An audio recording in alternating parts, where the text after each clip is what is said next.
脚，大家一起上！灵爆！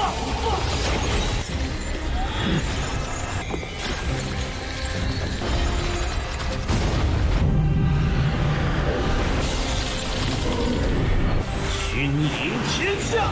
住手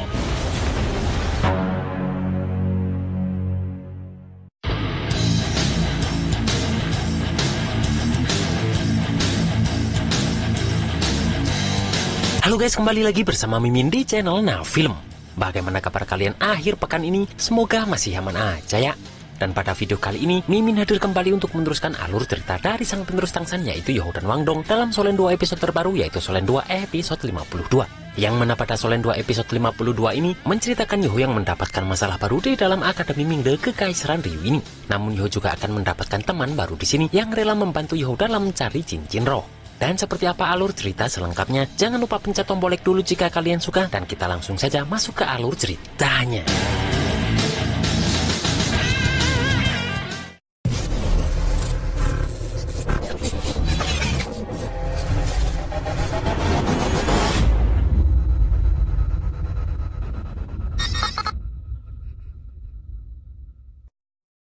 Terlihat saat Youhao sendirian di kamar Aula Mingde pun ada orang yang mengetuk pintu. Dan saat dibuka, ternyata orang itu adalah Hicaito yang juga sudah memakai seragam dari Akademi Mingde.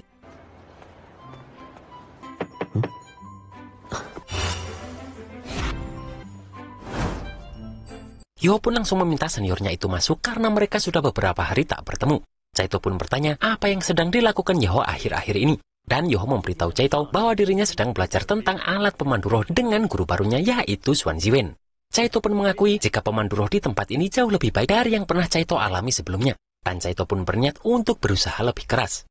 Kemudian Youhao bertanya apa maksud dari perkataan Chaito sebelumnya yang berkata bahwa Chaito lahir di kota Mingde ini.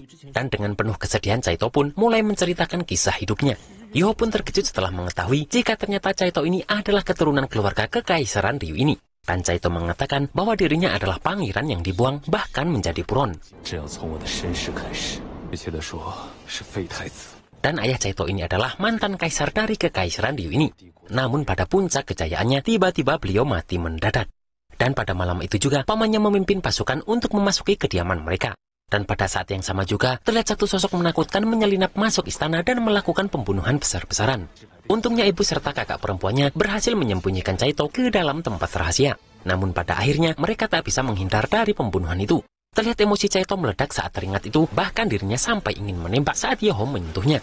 Namun untungnya dengan cepat Chaito bisa tersadar kembali dan mengurungkan niatnya tersebut. Kemudian Chaito meneruskan bercerita bahwa setelah itu terjadi perubahan besar di dalam Kekaisaran Ryu dan pamannya meneruskan tahta sebagai kaisar. Sementara dari keluarga inti hanya Chaito yang tersisa dan Chaito harus sampai terlantar karena kejadian tersebut. Namun untungnya Guru Fan Yu menemukan dirinya dan Chaito tak akan pernah sedikit pun bisa melupakan perseteruan berdarah ini.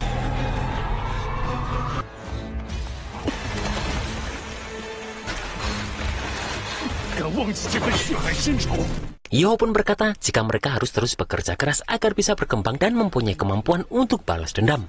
Bahkan Youhao pun berkata dirinya rela membantu Chaito jika Chaito membutuhkan sesuatu. Dan mendengar itu pun sebagai pria masih belum terlambat untuk balas dendam meski harus menunggu 10 tahun lagi. Dan Chaito bersedia bekerja sama dengan Youhao agar kelak dirinya bisa balas dendam dan membayar rasa malunya. Dan juga agar nama 7 monster strike bergema di seluruh benua Doulu. Hari pun berganti dan seperti biasa Youhao sedang berniat kembali ke laboratorium untuk belajar. Namun saat sudah sampai dalam, Youhao kaget karena ada murid lain di tempat itu. Terlihat murid ini sedang sibuk membuat alat pemandu roh hingga dirinya tak mau diganggu oleh Youhao ini. Namun terlihat alat pemandu roh buatannya tersebut gagal beroperasi. Melihat ada sebuah gear yang jatuh, Youhao pun langsung mengambilnya. Dan di sini Youhao membantu murid itu karena Youhao mengira itu adalah gurunya untuk merakit kembali alat pemandu roh itu.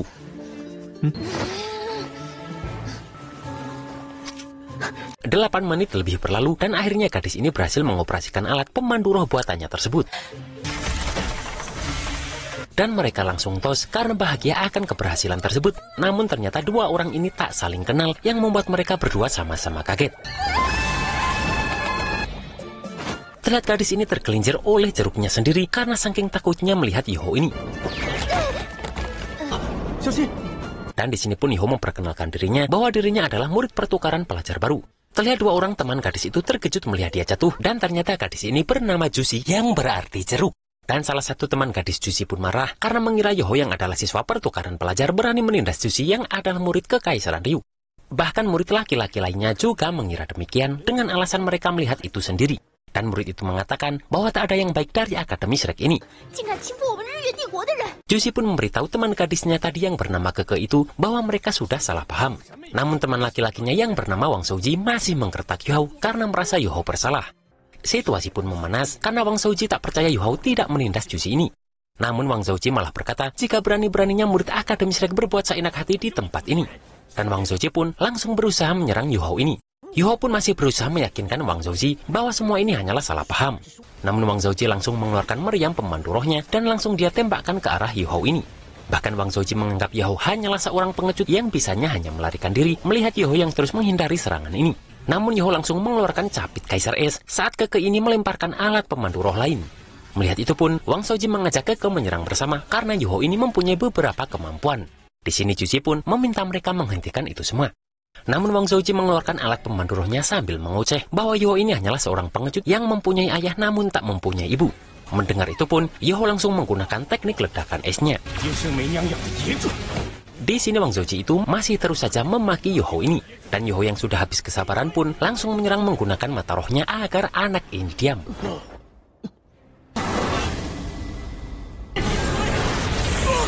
Di sini pun Jushi meminta agar Yuhou menghentikan itu. Namun Yuhou yang sudah hilang kesabaran pun langsung mengeluarkan aura esnya dan mengeluarkan teknik barunya yang mana terlihat naga emas mengelilingnya.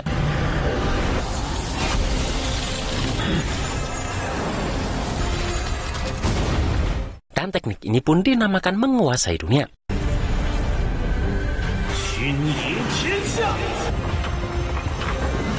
Xuan Ziwen pun meminta Yuhou menghentikan itu saat tempat mulai hancur.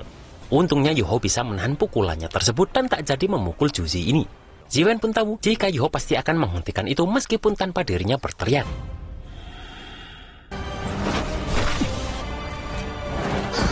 Dan ternyata teknik menguasai dunia ini adalah teknik yang diajarkan Tuan Mu'en sebelum beliau meninggal.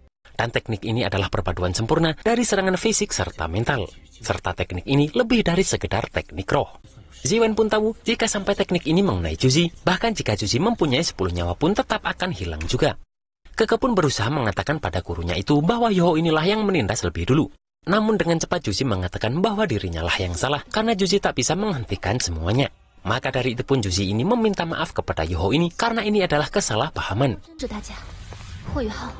Yuhou pun berterima kasih kepada guru barunya itu dan berkata bahwa dirinya bisa memaafkan mereka berdua. Namun tidak untuk Wang Shouji karena dia sudah menghina Yuhou dan bertindak duluan. Dan Yuhou mengaku tidak bisa mengobatinya. Dan hanya dengan beristirahat selama 2 bulan lah, maka Wang Shouji ini bisa pulih kembali.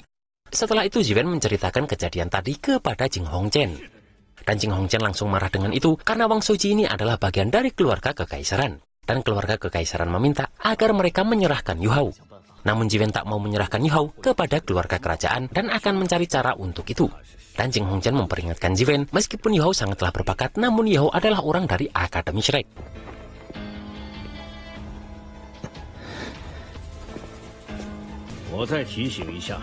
Terlihat di depan gerbang Akademi Mingde pun, Keke ini masih terlihat kesal atas kejadian yang dialaminya tadi. Apalagi Ziwen meminta mereka berdua membawa Yuhou keluar untuk menguji senjata pemandu roh.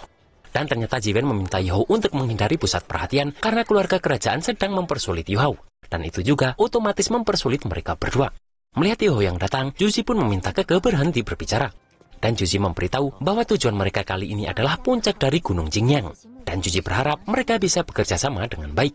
Terlihat Keke kesal lagi melihat sikap dingin Yuhou yang mengajak mereka pergi. Dan dengan cepat pun, mereka bertiga langsung menuju tempat yang dimaksud tadi. Di sini mereka pun terbang menggunakan alat pemandu roh yang mereka buat masing-masing. Keke pun meminta Yuhou terbang lebih cepat dan tak memperlambat perjalanan mereka. Dan melihat alat terbang Yuhou, Keke merasa itu sudah kuno dan harus diganti dengan yang baru. Namun terlihat Yuhou ini tak menggubris kata-kata Keke ini. Jushi pun memberitahu Yuhou bahwa bentuk pegunungan Jingyang seperti laba-laba dan letak pegunungan Jingyang ini berada di utara benua Ryu ini. Serta di tengah pegunungan pun kaya akan tanaman dan tambang. Namun juga terdapat banyak binatang roh spesial yang sangat menyukai atribut logam. Kemudian Juzi meminta mereka bersiap mendarat karena di depan mereka adalah puncak utama. Setelah itu pun, mereka bertiga berjalan kaki untuk menelusuri pegunungan ini. Mereka pun terus berjalan menelusuri pegunungan yang sangat sepi ini. Bahkan Yoho masih rela membantu mereka meskipun mereka ini baru kenal. Mereka juga harus bersembunyi karena banyak monster pohon yang selalu berjaga. Di sini Juzi pun diberi tahu Guru Ziwen bahwa Yoho ini masih kekurangan 1 cincin untuk bisa menerobos level 40. Dan mereka berdua akan membantu Yoho jika Yoho menemukan binatang roh yang cocok untuknya. Mendengar itu pun, Yoho berjanji bahwa dirinya yang akan masak nanti sebagai tanda terima kasihnya. Dan mendengar itu mereka berdua terkejut karena Yoho ini ternyata bisa masak. Yoho pun mengatakan bahwa dirinya adalah seorang yatim piatu dan dirinya mencari uang dengan menjual ikan bakar saat dirinya tiba di Akademi Shrek dulu. Keke pun tak menyangka jika ikan bakar Yoho ini sangat terkenal di Akademi Shrek. Kemudian pun Juzi meminta untuk beristirahat karena dia sudah lelah. Dan dengan cepat dirinya mendirikan sebuah tenda yang sudah dia buat di alat pemandu rohnya. Dan di sini Juzi pun masuk untuk istirahat sampai hari berganti malam. Di dalam tidurnya Juzi bermimpi tentang kedua orang tuanya. Dan terlihat ayah Juzi ini ternyata adalah seorang prajurit dari Kekaisaran Ryu. Juzi pun dengan jelas bermimpi wajah ayahnya yang saat itu pamit untuk berangkat perang. Namun tak lama kemudian pun dirinya terbangun dari tidurnya ini. Di sini Juzi melihat bahwa di luar Yoho serta Keke ini masih sibuk membakar ikan. Mencium harumnya ikan bakar Yoho ini, Juzi pun langsung keluar. Dan Yoho langsung memberikan 1 ikan bakar kepada Juzi untuk dia cicipi. Perlahan Juzi pun memakan ikan bakar buatan Yoho ini.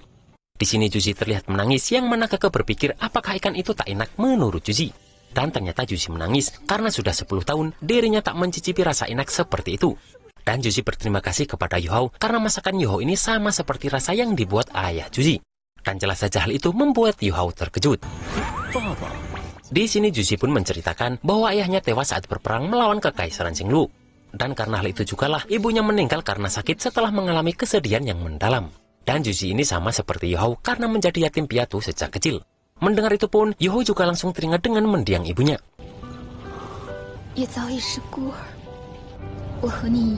Keke juga mengatakan bahwa karena perkembangan teknologi menjadikan kesenjangan antara si kaya dan si miskin di dalam Kekaisaran Ryu lebih jelas terlihat. Dan demi meredakan konflik internal, para penguasa melakukan perang eksternal.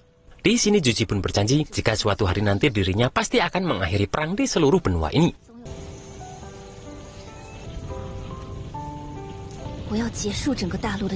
Setelah itu terlihat tulang ikan yang tersisa dan malam pun semakin larut. Di sini Juzi pun memberitahu Yoho bahwa yang akan mereka uji adalah alat pemandu roh pendeteksi segala medan. Dan mereka bisa duduk di dalam sebuah benda berbentuk bola serta mengendalikan pergerakannya di berbagai medan lewat formasi inti. Melihat itu pun Yoho merasa bahwa ini semua terlalu canggih. Kemudian Juzi memberitahu jika alat itu mempunyai perisai yang cukup tebal karena hal yang paling diutamakan adalah kelangsungan hidup. Dan perisai dari alat roh itu bisa menahan serangan dari master pemandu roh level 6 ke bawah. Di sini Yoho baru mengerti kenapa Tuan Mu'en lebih memilih Yoho untuk mengambil resiko dengan masuk ke dalam Akademi Master Pemandu Roh Kekaisaran Ryu. Karena penelitian tentang alat pemandu roh Akademi Shrek tak akan berkembang jika dirinya tak menyentuh Akademi Ryu. Dan Keke pun memberitahu jika Akademi Mingde sudah meneliti alat ini selama 30 tahun. Kemudian mereka bertiga pun masuk untuk mulai perjalanan. Terlihat di sini, Juzi pun berperan sebagai pilot dari alat pemandu roh ini. Dan alat ini mengeluarkan kaki serta tangan karena ternyata ini adalah sebuah robot.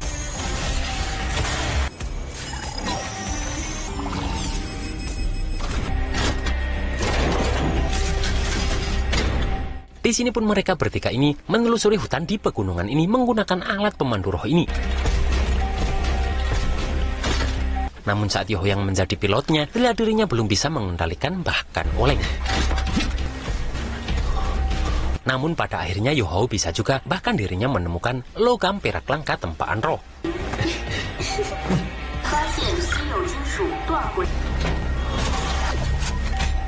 Tiba-tiba alat itu berbunyi karena mendeteksi sebuah bahaya. Dan ternyata di sini muncullah binatang roh di atas bukit sebelah mereka. Yoho pun merasakan jika ada 3 serigala yang mempunyai kultivasi di atas 10.000 tahun menjadi pemimpin ratusan serigala lainnya.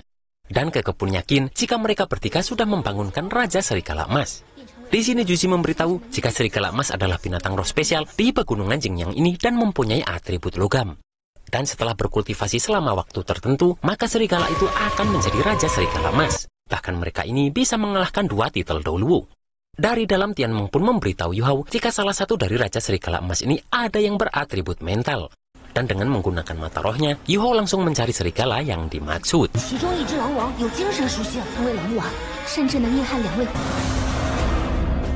Dan pada Solen 2 episode 53, terlihat mereka bertiga ini harus menghadapi serigala emas tadi. Dan Yu Hao akan menghadapi serigala beratribut mental itu untuk dia ambil cincin rohnya. Dan juga terlihat Yu Hao akan ditangkap oleh prajurit kekaisaran akibat yang dia lakukan terhadap Wang Shouji tadi.